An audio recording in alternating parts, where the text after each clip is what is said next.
The first unit that is clearly the most notorious fumble in Dokkan Battle history is LR Fizz Fraudhan. They advertised him as Beast Gohan the entire time as they were going. They showed his card art. They spelt out Beast while they were trying to get ready for everything. And overall, they really tried to lead up to show us that this is going to be a transforming Ultimate Gohan into Beast Gohan. But when it came time to show the animations, it just was not that case.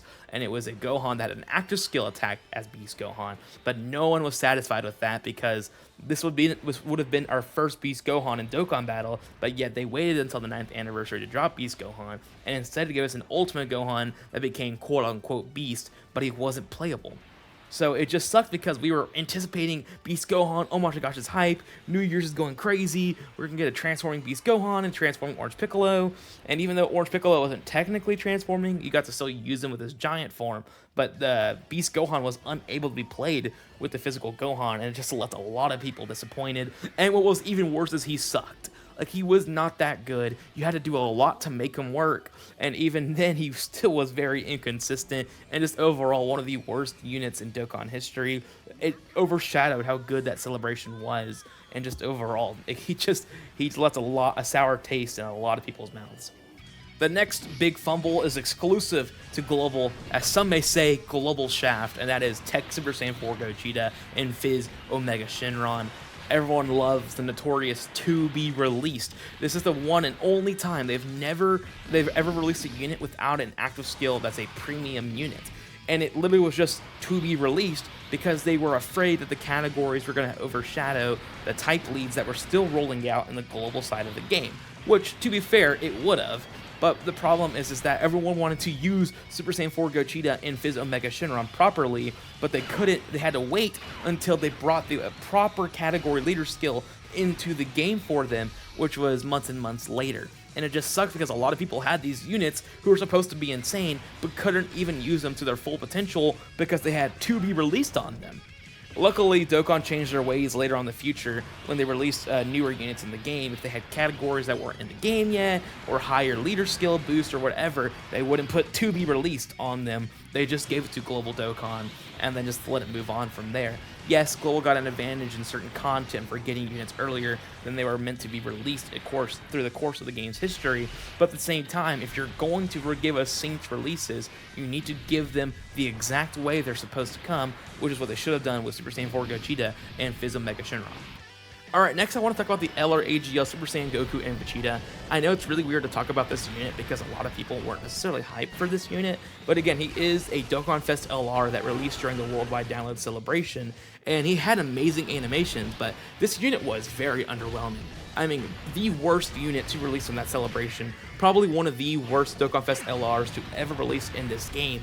And again, for a celebration that everyone was anticipating, and again, to help pair with Birdku, give Birdku a good team, have them to be a great duo was what everyone was anticipating, but they just were not good at all. Awful conditions, low defense, I mean, they just did not have what they needed to be good.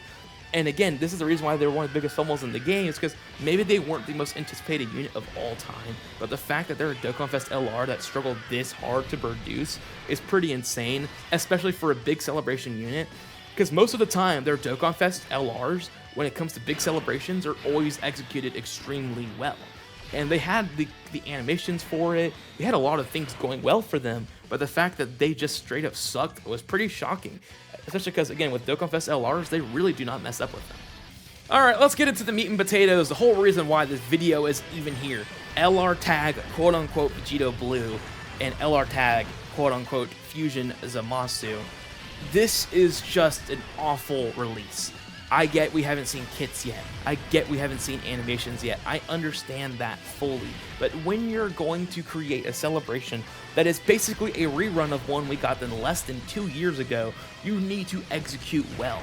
You cannot hold back and give us just Blue Goku, Blue Vegeta, Rose, and Zamasu, and expect us to be super hyped for them because the fusions can show up at some point. They're putting too much stock into the tag mechanic being hyped. It's like them releasing a Blue Goku and Blue Vegeta together, and that's it. Like, imagine the LRAGL Vegito Blue, but without Vegito Blue, which a lot of people would say is the case anyways. And that's why a lot of people were upset with that card, is because you basically use the base form the entire time and never even get to use Vegito Blue. But again, same thing with Rose and Zamasu. It's like if they released like LR Tech Rose and Zamasu, but as a Dokkan Fest LR for a main celebration. And some people would have been hyped, especially because that is the first time they were introduced into the game. But this is not their first introduction into the game. They've been in the game for a while now. And the fact that they're releasing them as basically a tag unit with that's it, essentially, is just not enough, especially as a Part 1 LR. If they were going to do these should be Carnival LRs, and again, I hope they are. I can't say they are because we've never seen that in Dokkan history, where the Part 1 units are just Carnivals. It would be very interesting for them to do that. I don't think that's the case, clearly, but this is just a really weird Part 1 celebration. Again, a lot of the headliners this year have been kind of like scratching your head. Again, AGL Kid Goku is a great choice, but not Episode 1 Kid Goku. Blue Kaioken and Hit were great choices, but guess what? Hit's meh turn 1, and Blue Kaioken Goku has a ton of flaws.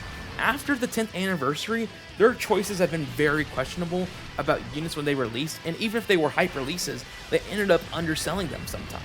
The only celebration I felt was pretty complete was the STR Cell celebration. It was a decent choice, a very strong unit, and you went from there, right? Tao is strong and Tien is strong, but they're not hype units. And Daima Vegeta is a hype unit, but he wasn't strong. So to me, it just feels like there's a lot of misses here. And again, we're in a celebration right now. This is a future celebration, which we've already gotten recently, and we're still waiting for Daima units, and they gave us unfusing tag units instead of Daima units for this slot so far.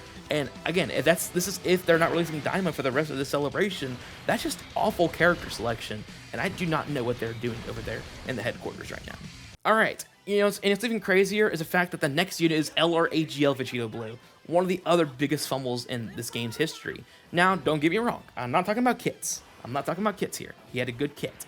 I'm talking about the fact that he had an awful transformation condition, his base form did not have the greatest animations, and the fact that you just never got to see Vegito Blue in the first place.